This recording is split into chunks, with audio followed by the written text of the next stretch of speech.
What's up mga katala? Grabe, yung guest natin for today, isang karangalan, isang malaking karangalan na makasama natin siya for today. Ang pinaka-paborito kong singer dito sa Pilipinas.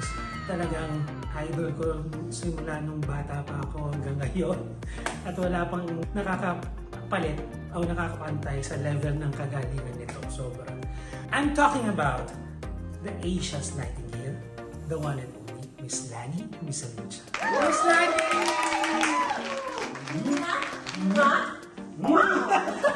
Hello, Marta! Hello! Kamusta ka, Miss Lani? Mabuti po. Adala tayo. Ito, kanta.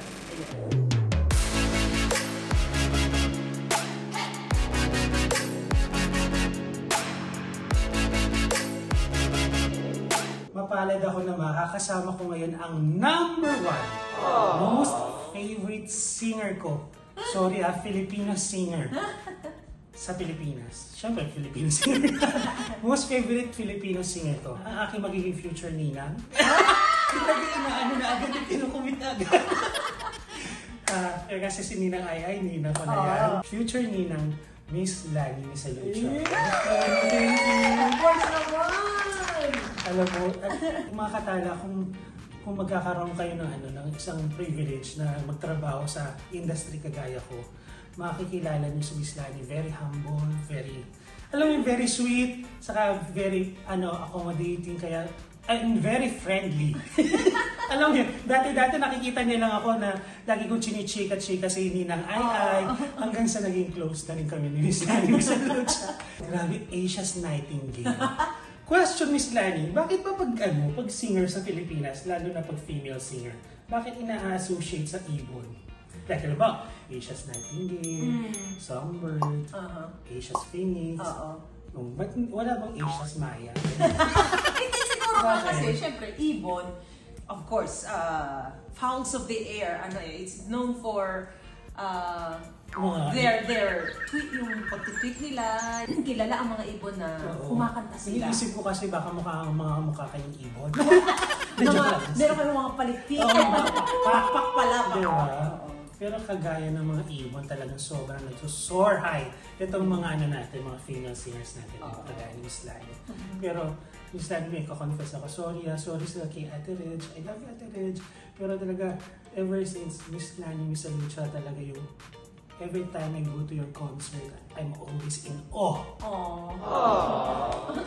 Lahat ng singer, sa totoo lang sinasabi, sorry, ang dami yung kakaining bigas. Marami pa kayong kakaining bigas bago mo marating talaga yun ni Miss Lani Misalucha. Sobra ka naman! Miss Lani, okay, ito ha. So far, ano yung pinaka most challenging na pagsubok na dumating sa singing career mo? Marami naman talaga tayong na dumarating sa buhay natin na minsan nga talagang unexpected. Alam mo yun, na hindi mo inaakala na mangyayari sa buhay mo. Pagtatantuin mo, parang bakit nangyari, di ba? Iniyak ka mo ba ito kasama si Papa Nose? Oo naman, syempre naman. Kasi katulad ng, kumbaga iba-iba nga yung dumarating na pagsubok sa atin, ano? True. It could be, a relationship with your friends, or a member of your family, or a relationship with with your partner or your loved ones, or your sweetheart or whatever, or it could be financial, diba? And it could be health, diba? Saan ka humugot ng lakas, ng courage na magpatuloy pa rin in spite of? Wala nang iba talagang paghuhugutan ako ng lakas, o kami ng mag-asawa ng lakas, kundi ang aming pagkapit o ang aming pananampalataya sa Panginoong Diyos. Kasi, kumbaga naman, parang ano pa ba yung isasama ng loob mo, no? Na You've blessed naman with almost everything. Exactly. Yes. Hindi porke na may nangyari sa buhay mo na hindi mo nagustuhan o hindi mo inaasahan, na dapat mo pa rin pagsalamatan yun. Diba? Isa pa rin yung, kumbaga, isang biyaya. Sobrang idol na talagang nakaka-inspire yung storya mo, Miss Lani. Kung halimbawa, ano ba ang kay Miss Lani bilang sobrang galing sa pagkanta, ano ba yung nagpapahanga na klase ng boses para kay Miss Lani Misalucha? Ito ba yung mga liritera o yung mga madamdaming kumanta.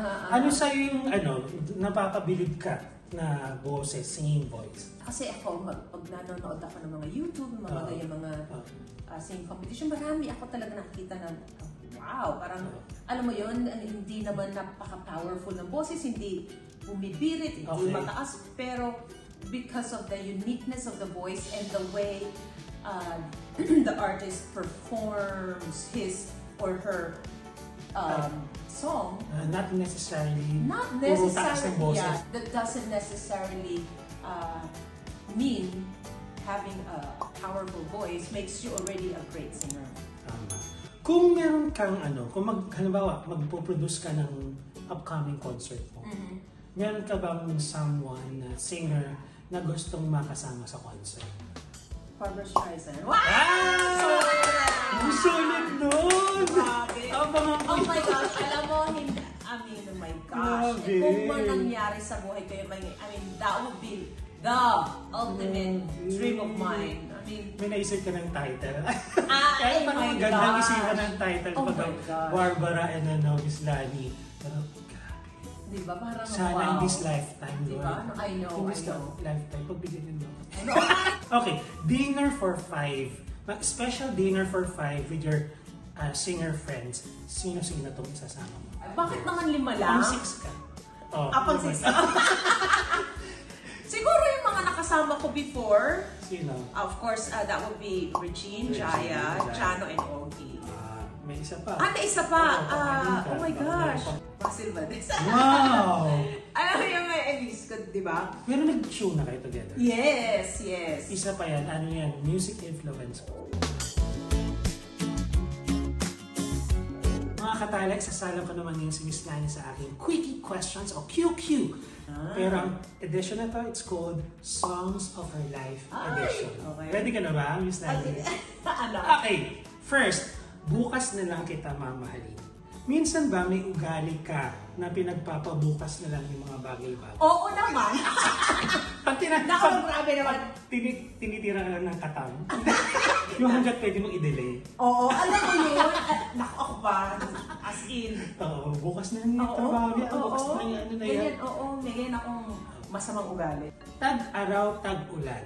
Anong mas gusto mo at bakit? Tag-ulan. Bakit, Miss Nani?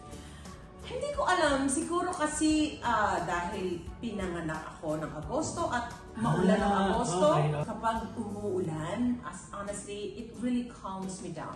So, nag-emote-emote ka sa may bintana, ganyan. Habang umuulan. Pero ayaw mong bumabaha. Tag-ulan lang. Ulan lang. Hindi ko naman sinabing bagyo. Kasi di ba sa Pilipinas mo konting ulan, bahana. Okay, next. Araw-araw, gabi-gabi. Mga bagay na gusto mong gawin araw-araw, gabi-gabi. Ano ba?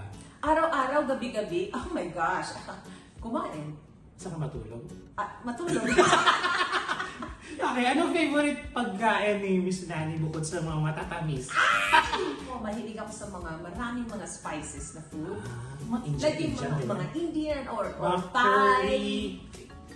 Tila. Paano i-describe yung panahon? Kasi yung lyrics ng Tila na song mo, parang tila nilipas din ulan, bukas sisikat na. So paano mo i-describe yung panahon ng buhay mo right now? Maliwanag actually. Yun ang napipicture ko. Maaraw, maliwanag, maaliwalas. Wow. Yung pwedeng lumabas ng araw, kumuha ng vitamin D. Yes. Habang nagwawalis ka sa bakuran mo. Habang nagano ka ng mga dahon. Madahon. Probinsya. Okay. Muli. Kung may isang bagay o pangyayari na gusto mong muling maulit o maranasan, ano yun at bakit, Miss Nani? Nung kinasal ba kayo, di ba? Oh my gosh, alam mo, malapit ko nang i-answer ngayon. Nung hingin ba niya? Matamis na oo. Siguro nga, yun talaga.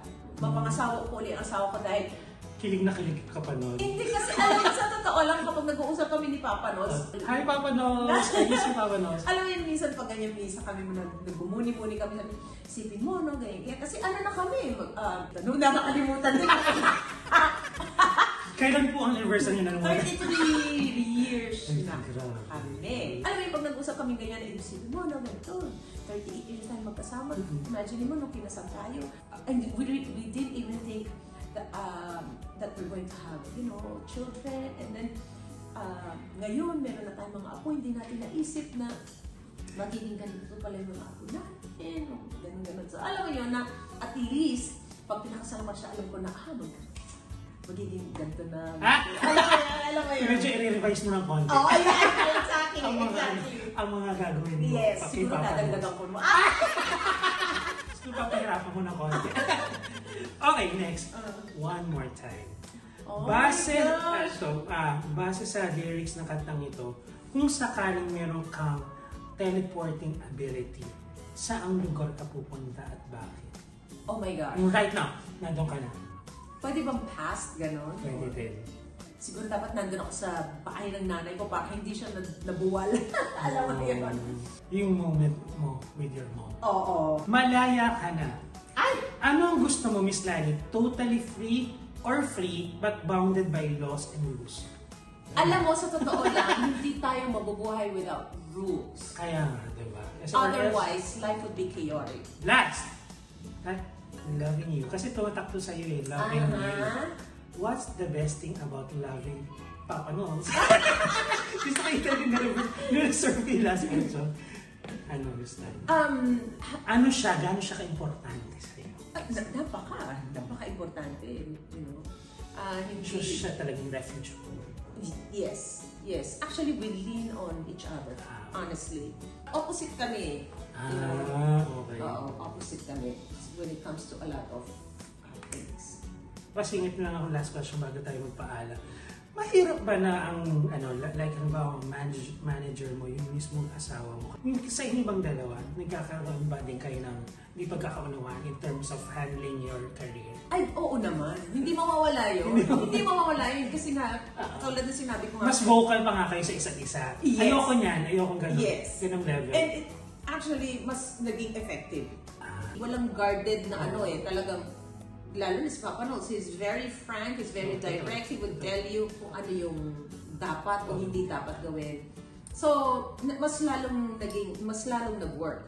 Siguro kung merong mas tao na mas nakakaisip ng what's best for your career, yun yung other half mo. Yes. Mga katala, maraming salamat. Papasalamat ako sa moment na ito na nakasama ko si Miss Lani, Miss Lucia. Miss Lani, thank you very much. Of course. Last question pala. Miss Lani, ba't hindi mo try mag-teleserye, mag-gano?